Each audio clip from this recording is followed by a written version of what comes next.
them off to fill the rod. Okay? So you're going to be corrected. How? With the truth of this Bible. Okay? These men are your spiritual fathers. That he may have joy of him in the end. Okay? Because I'm more than certain there's a joy to the apostles to teach and see men grow and get better and better and sharper and sharper. I'm certain that that's a joy. Just like you look out those trainers that I mentioned, you look at Virgil Hunter and how Virgil, Mr. Virgil Hunter took uh, Ward when he was about 9 years old and turned him into a champion. Hasn't lost a fight since he was 12. Okay, 12 years old, hasn't lost a fight. Don't know how to lose, man. To me, pound for pound, number one. To me, that's to me personally. Okay, and last fight, I mean, put on the clinic. To me, personally, stayed in there strong. You know, good defense. A little ring rust. Look, it happens. You got time off, you're gonna have a little ring rust. You know, and it is what it is. But let's keep going with these scriptures. He says in verse 2, he that chastiseth his son shall have joy in him. Okay? So you just can't, as a leader, is a reason why the elders and apostles and teachers of GMS are hard. They have to be hard on you because they're your spiritual fathers. Okay? Whether you want to accept it or not. But it gonna come to a point when this thing gonna get completely shut down. The internet gonna be shut down. There's not gonna be nobody out on the highways and byways. Okay? And guess what? You're gonna just be out there. Okay? You're gonna be out there, and at that point, the teaching is gonna come to an end, and the hunting is gonna come into play. Okay? And the Lord is gonna do away with a lot of you clowns because you play around too damn much. Okay?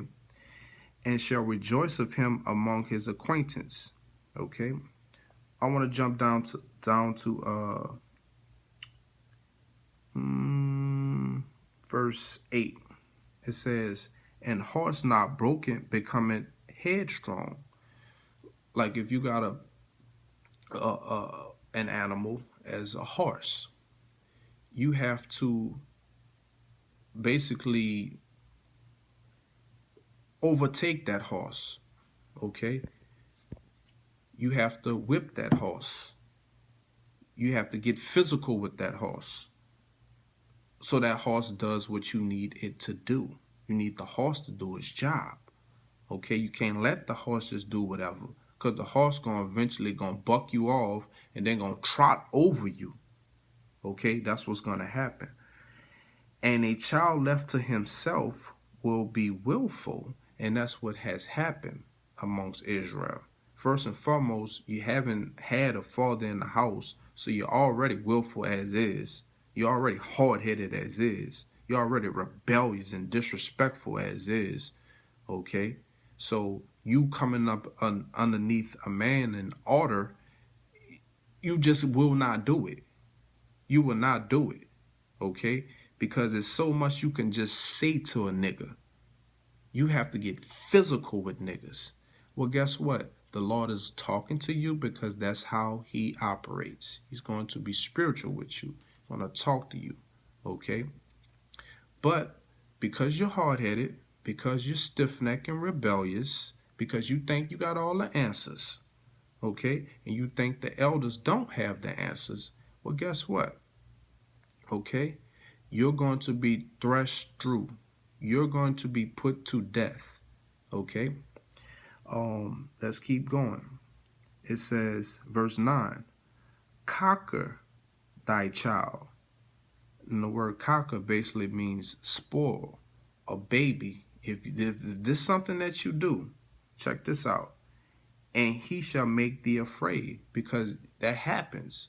Look at how white people raise their children.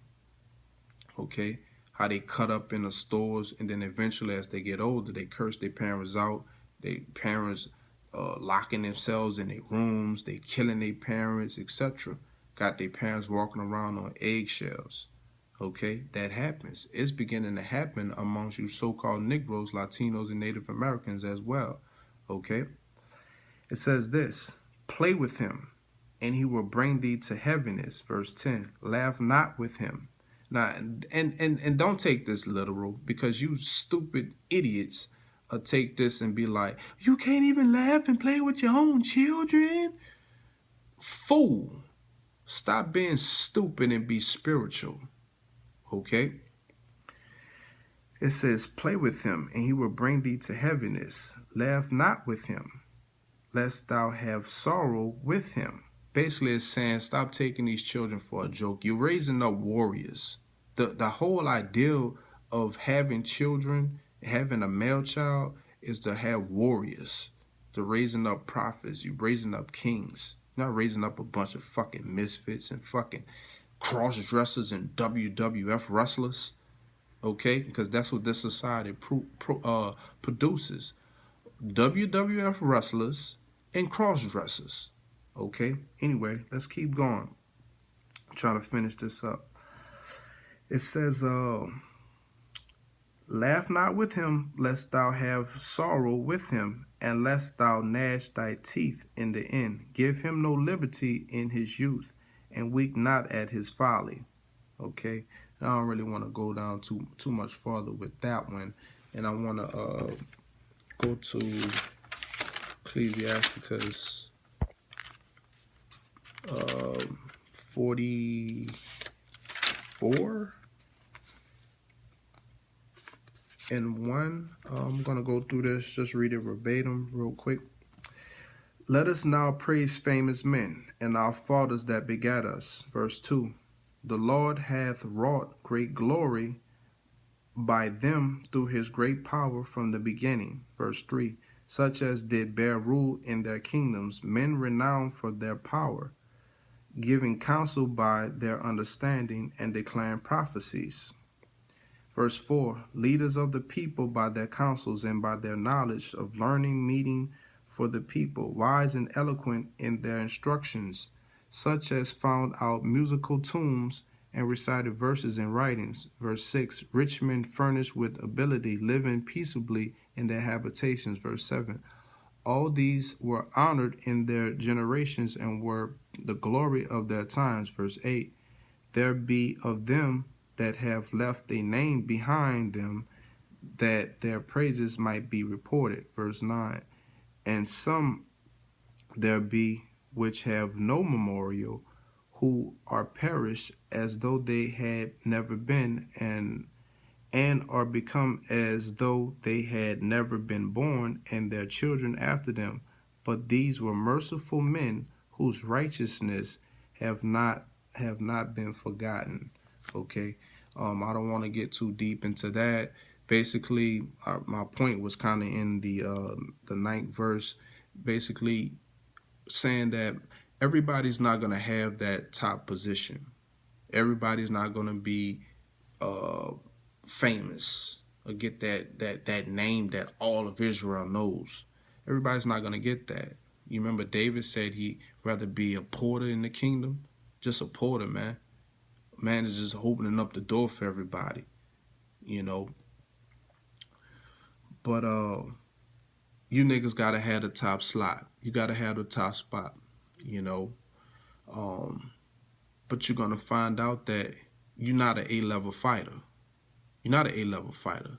You're like a D-level fighter. You the one that want to talk shit and want to fight amongst the A-level fighter and then get your ass knocked the fuck out. Okay? Because what?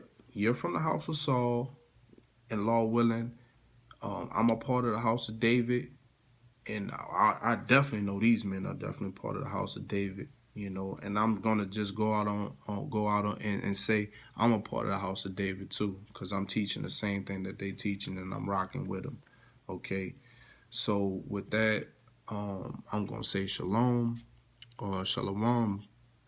It's been real, and man, we'll start getting some street teaching out too. Shalom. Shalom.